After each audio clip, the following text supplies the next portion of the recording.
might trust, cause Hollywood heart is a faker. Hollywood heart doesn't show when it's breaking. Hollywood heart is a hater. Hollywood heart isn't whole till you make it. I try. What's up, guys? So today we're going to be breaking down the production of my song Hollywood Heart. So it came out today, so super exciting. Make sure you guys stream and do all those fun things. I am also super excited to share some of the production techniques that I used to make it come to life. Now I think the song is kind of in the style of maybe Halsey, maybe Olivia, Rodrigo. I'm not really sure. Every time I talk about my stuff, I'm like, I don't know. It's its own thing, but it has little elements of this and that. But before I jump into the production, I actually have a sponsored message for you guys. This is our first sponsorship on this channel. Woohoo, cue the confetti. But this message is from DistroKid, which is funny enough, the distributor I used for Hollywood Heart. This was before they hit me up to do this promo. Like, I use DistroKid all the time. So I was like, yeah, of course I'll talk about it because it's actually something I use. So DistroKid is a distribution service for anybody that puts out their music, wants to put it on Spotify, TikTok, Instagram, Apple Music, any of the streaming platforms that are available. And I've used it quite a bit to distribute my own music, to distribute music by other artists that I work with. It's very, very handy because you just basically pay to have an account with them, and they don't charge percentages of your sales or your streams, which I've used other distributors that do. For stuff that streams in the 100,000s and the millions, it actually, you start seeing a big difference if they are taking a percentage versus paying like a small fee just to have an account. So I think it's really, really handy. And another really dope thing about them is that they basically offer collaborator splits, which not all distribution services do. And it's really tough when they don't, because for people like me that are producers and songwriters that, should be a part of a copyright, like if a distributor doesn't offer that, basically the artist ends up keeping all the revenue and we don't get our royalties. So this is really great for, making sure your collaborators get paid and making sure everybody's taken care of. So if you guys want to sign up for DistroKid, they're actually doing a special right now where they're offering their membership for a year with a 7% discount, which I think is great. I've included a link down below, which is our affiliate link. So you can sign up through LYRE and get that discount. And yeah, definitely check out DistroKid, you guys. But on to the video and on to analyzing the production of Hollywood Heart. Here we go.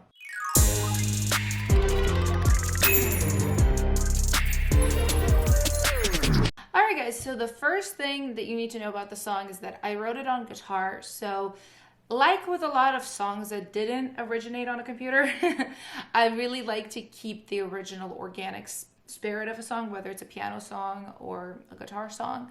So here, as I was writing, I knew it wasn't going to be like full-on ballad without drums or, bigger elements, but I also did write it on guitar, so I really wanted to keep that spirit, particularly the main lick that I was playing, which is this.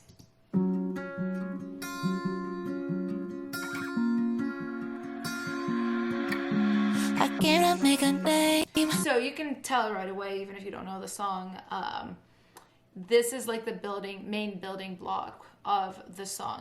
It basically, two chord loop is, the whole song is 2 chords, which is crazy for me because I don't usually do things that simply. So good for me, leaning into simplicity. But basically I do make sure that this guitar figures pretty heavily in the verses, sometimes even in some of the choruses, and it sounds a little bit something like this. Cannot make a name. Got your star and leave it on that pavement. Came to entertain, but what I didn't know is that a stage would be my cage. Yeah, so right here, this verse particularly, like really it's all about the vocal and just the supporting guitar. There's nothing else here. There's like little bit of like tiny little effects, like little foley-ish things. There's this kind of vocal sweep, I think. Yeah, just really, really small things to support it, but really we were focusing on that vocal and guitar. Oh, and then there's this sort of percussive loop. It almost sounds like somebody walking to me. Not really, but you get the idea.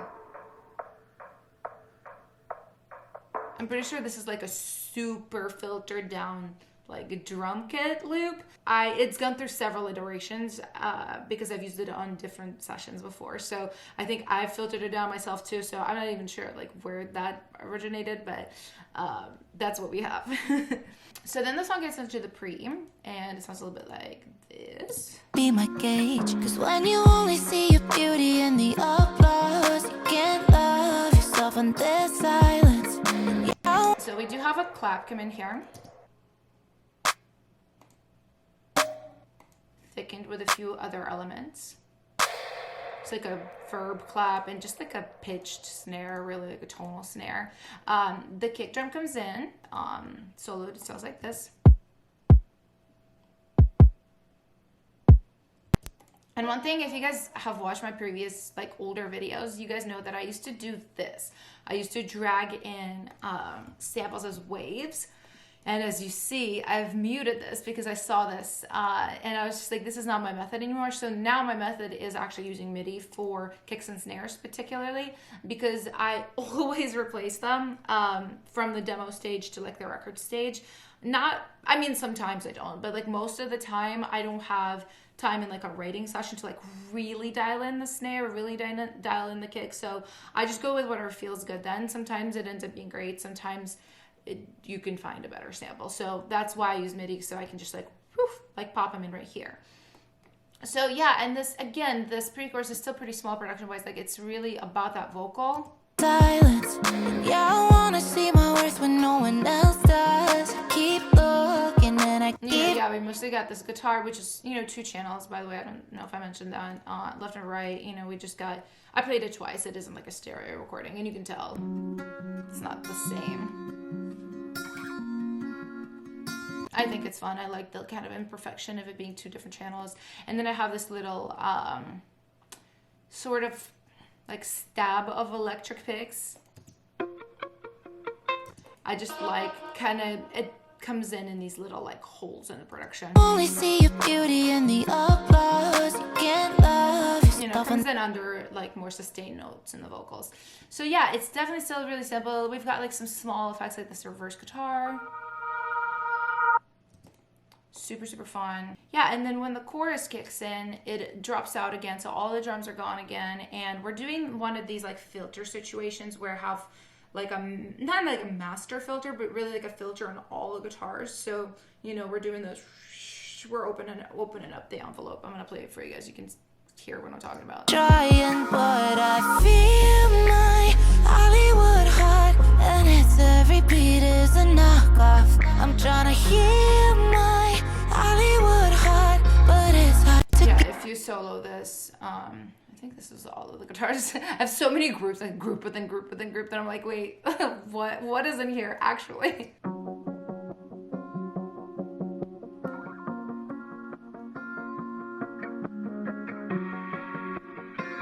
Yeah, you can hear like opening up here, and also in the second half, you can see there's a stack of guitars. There's these, like the main loop of the acoustic. Then there's this rhythm that I played. Or no, I didn't play that. That's a sample. There's one I did play, which is this. Literally just the tonic of whatever chord we're on. Then there's this kind of washy, it's like reversey thing that comes on.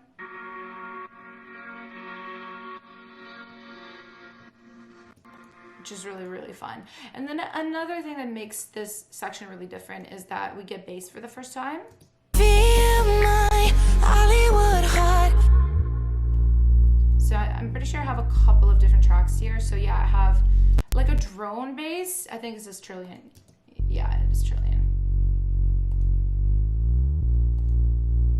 Just something a little more saw-ish, as opposed to like a full-on round sub. But I do have a sub as well under, like a real sub. So yeah, I mostly want to hear like the lower mids and the mids of this drone, but I still want to feel that sub. I want to just like emotionally connect to that, because like to me, the section is very like that's where we get to the heart of the problem of the lyric. So I do want to emphasize that with that low end that you can physically experience, you know, because it just highlights the emotion. I think about things like that all the time. I'm like, how's it gonna affect the listener's body? Like, are they gonna cry? I always think about stuff like that and try to include it in production for whatever it is that I'm doing. So, and then the next section is the post-chorus, which is the biggest production-wise section, and that's how I envisioned it when I wrote it. And it does this. It is hard to give him my trust, cause Hollywood heart is a faker.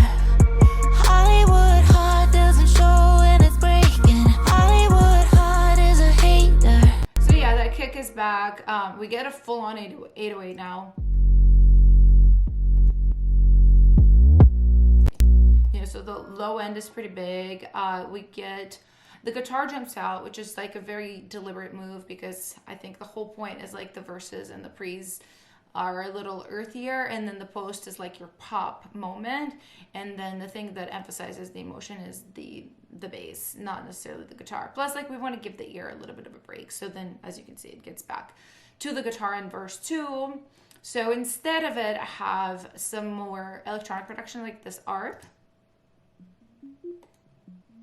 It's like, I would call this like fish underwater. This is Diva, which is probably my favorite synth currently.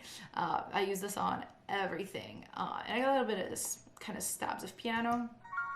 Little ding, you know, just kind of emphasizing the chords, adding something in the top end. I do have this melody loop, which is a sample that I just really fitted in and really liked what it did. It kind of pops in the holes between melodies. Like, check that out. Heart is a faker. Hollywood heart doesn't show it. So it's very deliberate. Right there, yeah, there's the 808 hat comes in. There's some percussion layered in. Stuff like that. Yeah, there's like a new snare that comes in as opposed to that clap that we had. Just something harsher.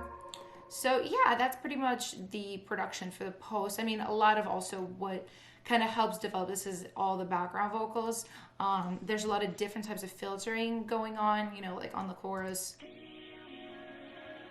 There's like some heavily filtered stuff right here. It's a little bit less filtered, maybe a little bit brighter.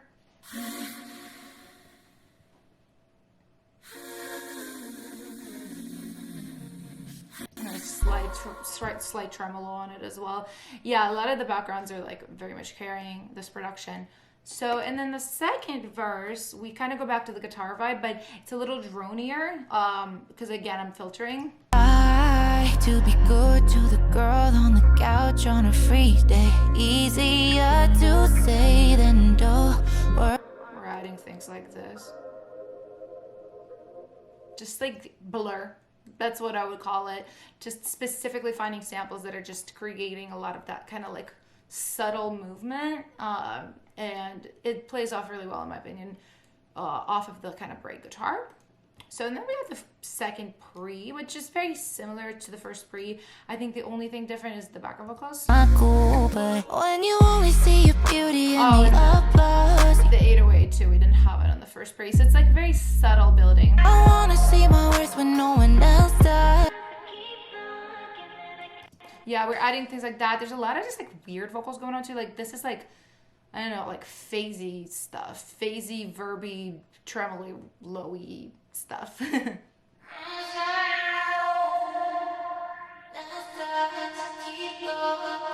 keep trying, but yeah, it just like for me, it's just like under the leads, just kind of adding texture. applause. You can't love yourself in this silence. Yeah, I wanna see my worth when yeah, we don't really know what it is. I didn't want it to be like silence. Like I did not want it to be like a clean vocal like that. That's why I like processed it with all of that extra stuff to just make it more unique, I suppose.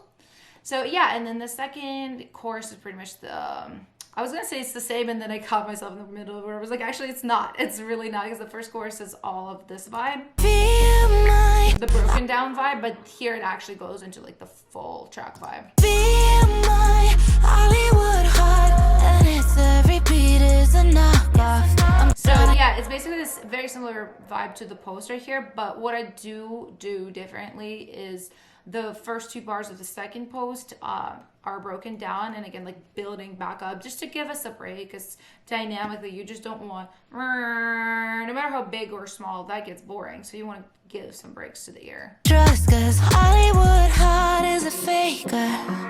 Hollywood heart doesn't show when it's breaking. Hollywood heart is a hater. Hollywood heart isn't hard. Yeah, there's like a lot of ad-libs coming in now. Just a lot of different stuff. There's low octaves coming in, right? Doesn't show when it's breaking. Hollywood heart.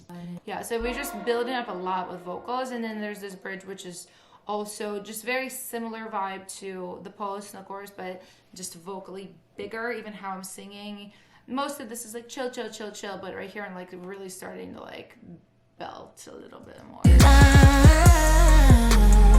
I'm trying to set it free. I'm trying to find my peace.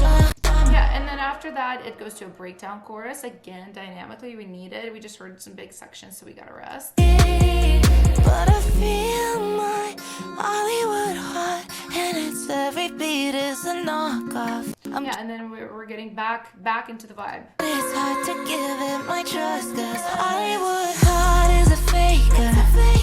Hollywood heart doesn't show. Yeah, it's similar production, but really the vocals are what is carrying it to the end. There's like bigger ad-libs going on here. It's a faker. Heart doesn't show when it's breaking. Yeah, and there's just like some pumping going on it as well, just to kind of get it out of the way of the leads. Fun stuff. And then yeah, then we just have more of like a droney outro, like Patty vibes.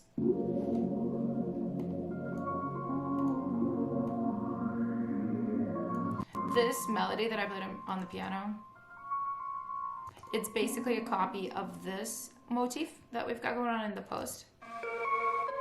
Not like a full-on copy, but pretty similar. But yeah, that's a deliberate move, just to kind of subtly, subliminally kind of nail in those motifs. So yeah, and that's pretty much the song. To be honest with you guys, you know, there's so much in here, like a lot of subtleties. It would take me probably 2 hours to like fully go over this.